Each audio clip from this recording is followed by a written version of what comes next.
Arthur Conan Doyle. Adventure 1. A Scandal in Bohemia. Sections 1 through 3.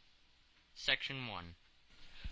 To Sherlock Holmes, she is always the woman. I have seldom heard him mention her under any other name.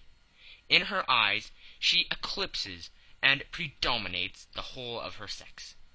It was not that he felt any emotion akin to love for Irene Adler. All emotions, and that one particularly, were abhorrent to his cold, precise, but admirably balanced mind. He was, I take it, the most perfect reasoning and observing machine that the world has seen. But as a lover, he would have placed himself in a false position. He never spoke of the softer passions, save with a jibe and a sneer.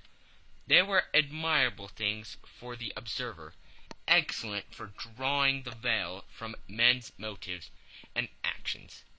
But for the trained reasoner to admit such intrusions into his own delicate and finely adjusted temperament was to introduce a distracting factor which might throw a doubt on all his mental results.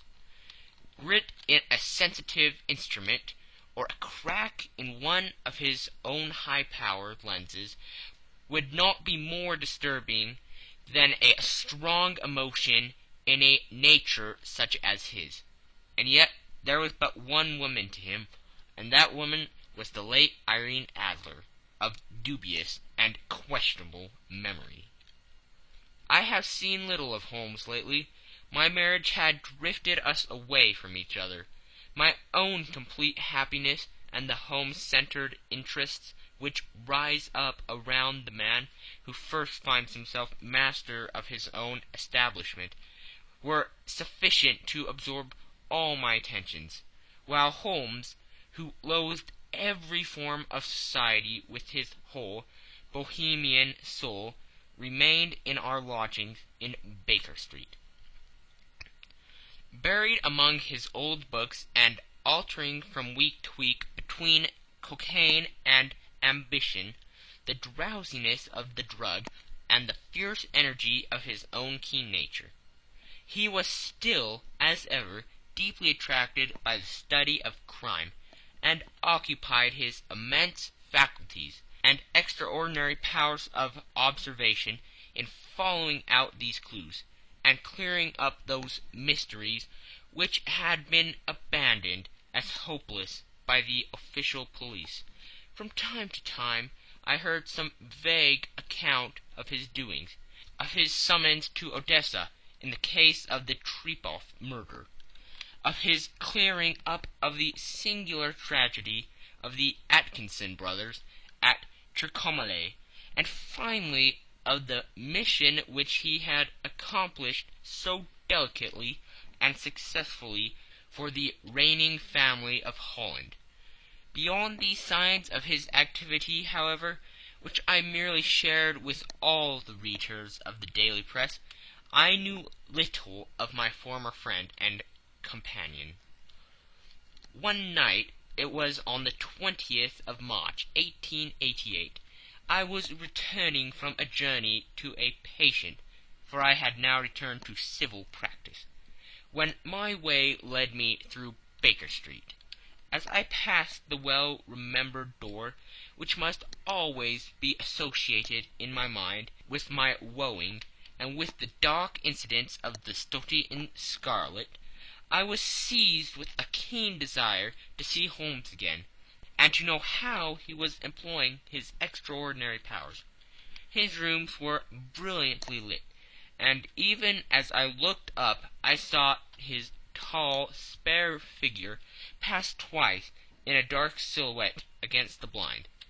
He was pacing the room, swiftly, eagerly, with his head sunk upon his chest and his hands clasped behind him. To me, who knew his every mood and habit, his attitude and manner, told their own story. He was at work again. He had risen out of his drug-created dreams, and was hot upon the scent of some new problem. I rang the bell, and was shown up to the chamber, which had formerly been in part my own. His manner was not effusive. It seldom was, but he was glad, I think, to see me. With hardly a word spoken, but with a kindly eye, he waved me an armchair, threw across his case of cigars, and indicated a spirit case and a gasogene in the corner. Then he stood before the fire and looked me over in his singular, introspective fashion. "Wedlock suits you," he remarked. "I think, Watson, that you have put on 7.5 pounds since I saw you." "7!" I answered. "Indeed, I should have thought a little more, just a trifle more, I fancy, Watson. And in practice again, I observe. You did not tell me that you intended to go into harness." "Then how do you know?" "I see it. I deduce it. How do I know that you have been getting yourself very wet lately, and that you have a most clumsy and careless servant girl?" "My dear Holmes," said I, "this is too much. You would certainly have been burned had you lived a few centuries ago. It is true that I had a country walk on Thursday, and came home in a dreadful mess, but as I have changed my clothes, I can't imagine how you deduce it. As to Mary Jane, she is incorrigible, and my wife has given her notice. But there again I fail to see how you work it out." He chuckled to himself, and rubbed his long, nervous hands together. "It is simplicity itself," said he. "My eyes tell me that on the inside of your left shoe, just where the firelight strikes it, the leather is scourged by 6 almost parallel cuts. Obviously they have been caused by someone who has very carelessly scraped around the edges of the soles in order to remove crusted mud from it. Hence you see my double deduction, that you have been out in vile weather, and that you have a particularly malignant, boot-slitting specimen of the London slave. As to your practice, if a gentleman walks into my room smelling of iodine, with a black mark of nitrate of silver upon his right forefinger, and a budge on the right side of his top hat, to show where he has secreted his stethoscope, I must be dull indeed, if I did not pronounce him to be an active member of the medical profession." I could not help laughing at the ease with which he examined his process of deduction. "When I hear you give your reasons," I remarked, "the thing always appears to me to be so ridiculously simple that I could easily do it myself, though at each successive instance of your reasoning I am baffled until you explain your process. And yet I believe that my eyes are as good as yours." "Quite so," he answered, lighting a cigarette, and throwing himself down into an armchair. "You see, but you do not observe. The distinction is clear. For example, you have frequently seen the steps which lead up from the hall to this room?" "Frequently." "How often?" "Well, some hundreds of times." "Then how many are there?" "How many? I don't know." "Quite so. You have not observed, and yet you have seen. That is just my point. Now I know that there are 17 steps, because I have both seen and observed. By the way, since you are interested in these little problems, and since you have been good enough to chronicle 1 or 2 of my trifling experiences, you may be interested in this." He threw over a sheet of thick, pink-tinted notepaper, which had been lying upon the table. "It came by the last post," said he. "Read it aloud." The note was undated, and without either signature or address. "There will call upon you tonight, at 7:45 o'clock," it said, "a gentleman who desires to consult you upon a matter of the very deepest moment. your recent services to one of the royal houses of Europe have shown that you are one who may safely be trusted with matters which are of an importance which can hardly be exaggerated. This account of you will have from all quarters received, but in your chamber then at that hour, and do not take it amiss if your visitor wears a mask." "This is indeed a mystery," I remarked. "What do you imagine that it means?" "I have no data yet. It is a capital mistake to theorize before one has data. Insensibly one begins to twist facts to suit theories, instead of theories to suit facts. But the note itself, what do you deduce from it?" "I certainly examined the writing, and the paper upon which it was written."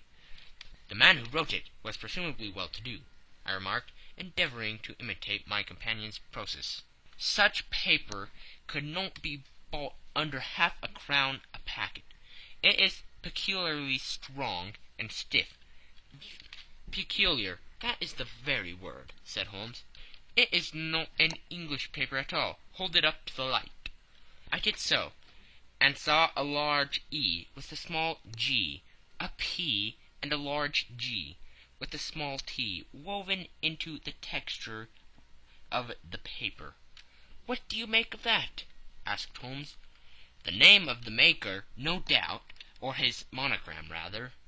"Not at all. The G with the small t stands for Gesellschaft, which is German for company. It is a customary contraction like our CO. P, of course, stands for paper. Now for the EG.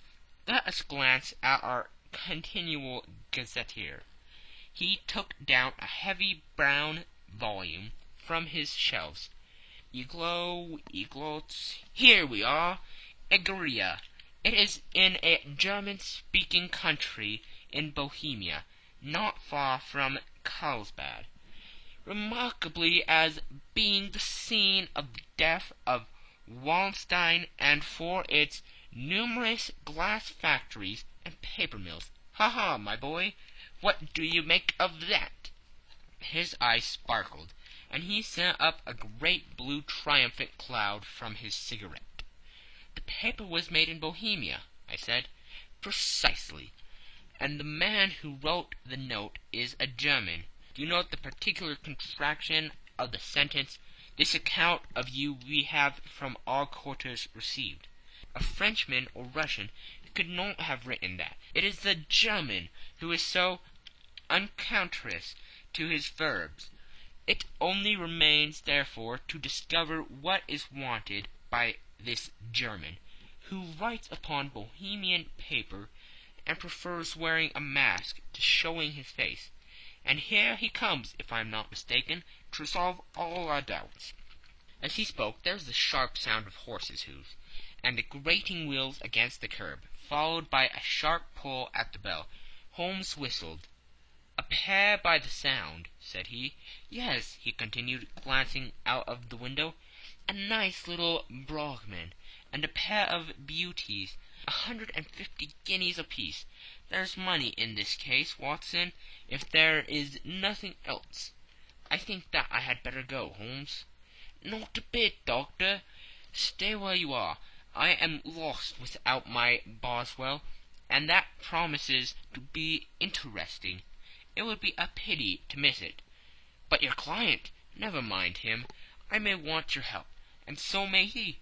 Here he comes. Sit down in that armchair, Doctor, and give us your best attention." A slow and heavy step, which had been heard upon the stairs and in the passage, paused immediately outside the door. Then there was a loud and authoritative tap. "Come in," said Holmes. A man entered who could hardly have been less than 6 feet 6 inches in height, with the chest and limbers of a Hercules. His dress was rich with a richness which would, in England, be looked upon as akin to bad taste. Heavy bands of astrakhan were slashed across the sleeves and fronts of his double-breasted coat, while the deep blue coat, which was thrown over his shoulders, was lined with flame-colored silk and secured at the neck with a brooch, which consisted of a single flaming beryl. Boots, which extended halfway up his calves, and which were trimmed at the tops with rich brown fur, completed the impression of barbaric opulence, which was suggested by the whole appearance. He carried a broad-brimmed hat in his hand, while he wore across the upper part of his face, extending down past the cheekbones, a black-visored mask, which he had apparently adjusted that very moment, for his hand was still raised to it as he entered. From the lower part of the face he appeared to be a man of strong character, with a thick hanging lip, and a long, straight chin suggestive of resolution, pushed to the length of obstinacy. "You had my note?" he asked, with a deep, harsh voice, and a strongly marked German accent. "I told you that I would call." He looked from one to the other of us, as if uncertain which to address. "Pray take a seat," said Holmes.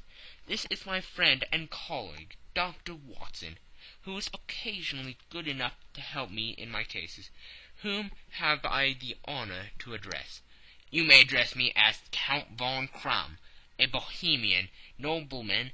I understand that this gentleman, your friend, is a man of honor and discretion, whom I may trust with a matter of the most extreme importance. If not, I should much prefer to communicate with you alone." I rose to go, but Holmes caught me by the wrist and pushed me back into my chair. "It is both or none," said he. "You may see before this gentleman anything which you may say to me." The Count shrugged his broad shoulders. "Then I must begin," said he, "by binding you both to absolute secrecy for 2 years. At the end of that time the matter will be of no importance. At present it is too much to say that it is of such weight it may have an influence upon European history." "I promise," said Holmes, "and I—" "You may excuse this mask," countered our strange visitor. "The august person who employs me wishes his agent to be unknown to you, and I may confess at once that the title by which I have just called myself is not exactly my own." "I was aware of it," said Holmes dryly. "The circumstances are of great delicacy, and every precaution has to be taken to quench what might grow to be an immense scandal, and seriously compromise one of the reigning families of Europe. To speak plainly, the matter implicates the great house of Austrian hereditary, kings of Bohemia." "I was also aware of that," murmured Holmes, setting himself down in his armchair, closing his eyes. Our visitor glanced with some apparent surprise at the lugid, longing figure of the man, who had been no doubt depicted to him as the most insensitive reasoner and most energetic agent in Europe. Holmes slowly reopened his eyes and looked impatiently at his gigantic client. "If your Majesty would condescend to state your case," he remarked, "I should be better able to advise you." The man sprang from his chair and paced up and down the room in uncontrollable agitation. Then, with a gesture of desperation, he tore the mask from his face and hurled it upon the ground. "You are right!" he cried. "I am the king. Why should I attempt to conceal it?" "Why, indeed?" murmured Holmes. "Your Majesty had not spoken before. I was aware that I was addressing William Gottrich Sigmund von Armstrong, Grand Duke of Kassel-Flatzin, and hereditary King of Bohemia." "But you can understand," said our strange visitor, sitting down once more and passing his hand over his high white forehead. "You can understand that I am not accustomed to doing such business in my own person, that I could not confide it to an agent without putting myself in his power. I have come incognito from Prague, from the purpose of consulting you." "Then pray consult," said Holmes, shutting his eyes once more. "The facts are briefly these. Some 5 years ago, during a lengthy visit to Warsaw, I made the acquaintance of the well-known adventuress Irene Adler. The name is no doubt familiar to you?" "Kindly look her up in my index, Doctor," murmured Holmes, without opening his eyes. For many years he had adopted a system of docking all paragraphs concerning men and things, so that it was difficult to name a subject or a person on which he could not at once furnish information. In this case I found her biography sandwiched in between that of Hebrew rabbi and that of staff commander, who had written a monograph upon the deep-sea fishes. "Let me see," said Holmes. Born in New Jersey in the year 1858. Contrita, Let Scala, Prima Donna Imperial Opera of Warsaw. Yes! Retired from the operatic stage. Living in London. Quite so, Your Majesty. As I understand, become entangled with this young person, wrote her some compromising letters, and is now desirous of getting these letters back." "Precisely so. But how?" "Was there a secret marriage?" "None." "No legal papers or certificates?" "None." "Then I fail to follow, Your Majesty. If this young person should produce her letters from blackmailing or other purposes, how is she to prove their authenticity?" "There is writing." Forgery." "My private notepaper." "Stolen." "My own seal." "Imitated." "My photograph." "Bought." "We were both in the photograph." "Oh dear, that is very bad. Your Majesty has indeed committed an indiscretion." "I was mad, insane." "You have compromised yourself seriously." "I was only Crown Prince then. I was young. I am but 30 now." "It must be recovered." "We have tried and failed." "Your Majesty must pay. It must be bought." "She will not sell." "Stolen, then." 5 attempts have been made. Twice burglars in my pay ransacked her house. Once we diverted her luggage when she travelled. Twice she had been waylaid. There has been no result. "No sign of it?" "Absolutely none." Holmes laughed. "It is quite a pretty little problem," said he. "But a very serious one to me," returned the King, reproachfully. "Very indeed. What does she propose to do with the photograph?" "To ruin me." "But how?" "I'm about to be married." "So I have heard." "To Claudia Lorman von Saxe-Montenegrin, second daughter of the King of Scandinavia. You may know the strict principles of her family. She is herself the very soul of delicacy. A shadow of a doubt as to my conduct would bring the matter to an end." "And Irene Adler?" "Threatens to send him a photograph. And she will do it. I know that she will do it. You do not know her, but she has a soul of steel. She has the face of the most beautiful of women, and the mind of the most resolute of men. Rather than I should marry another woman, there are no lengths to which she would not go. None." "You are sure that she has not sent it yet?" "I am sure." "And why?" "Because she has said that she would send it on the day when the betrothal was publicly proclaimed. That would be next Monday."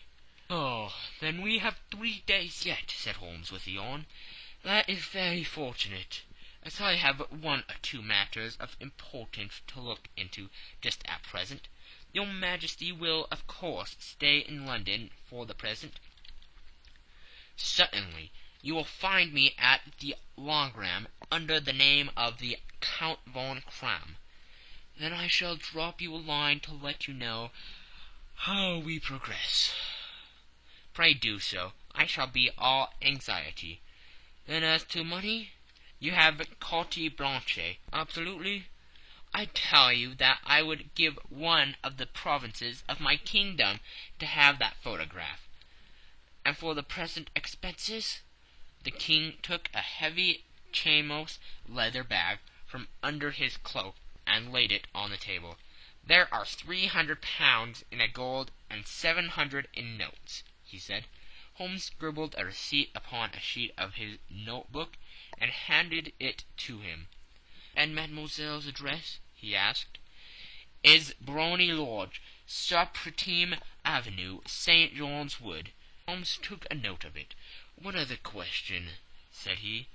Was the photograph a cabinet? It was.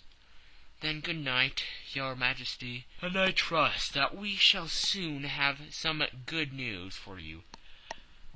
And good night, Watson, he added, as the wheels of the royal brougham rolled down the street.